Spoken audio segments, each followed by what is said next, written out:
Hi అండి, నేనైతే ఈరోజు జున్ను చేశాను.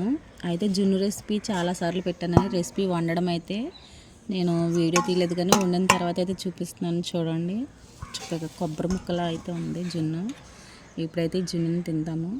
జున్ను ఎప్పుడైనా వండినంటే చాలామంది తొందరగా తినేస్తారు. నాకైతే అలా ఇష్టం ఉండదు, చల్లారిన తర్వాత ఇష్టం.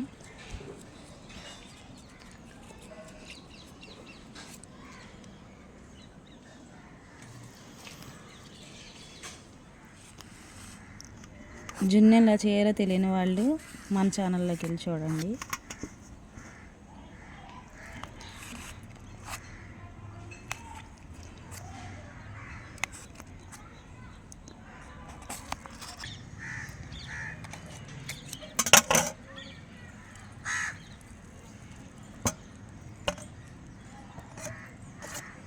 చూడండి ఎంత బాగా వచ్చినాయి. జున్ను చేయడం చాలా ఈజీ అండి. ముందుగా మనం జున్ను పాలు ఫస్ట్ రోజుయా రెండో రోజుయా అని చూసుకోవాలి. ఫస్ట్ రోజు అయితే కొంచెం వాటర్ కానీ పాలు కానీ పోసుకోండి. పాలు లేని వాళ్ళు వాటర్ పోసుకోవచ్చు. వాటర్ పోసేసుకుని ఒక గ్లాసు జున్ను పాలకి అర గ్లాసు పాలు పోసుకుంటే నేను చూపించిన విధంగా గట్టిగా వస్తుంది.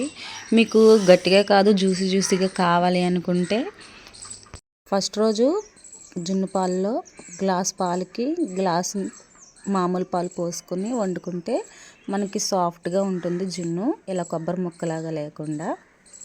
నేను చూపించిన విధంగా కావాలి అనుకుంటే గ్లాస్ జున్ను పాలకి అర గ్లాసు పాలు పోసుకోండి, సరిపోతుంది. టేస్ట్ అయితే చాలా అంటే చాలా బాగుందండి. గ్లాస్ జున్ను పాలు తీసుకుని అందులో మిరియాలు బెల్లము వేసుకుని ప్రెషర్ కుక్కర్లో చేసుకుంటే మనకి ఈజీగా అయిపోతుందండి. ఒక్క కూతతో మనకి జున్ను అనేది రెడీ అయిపోతుంది.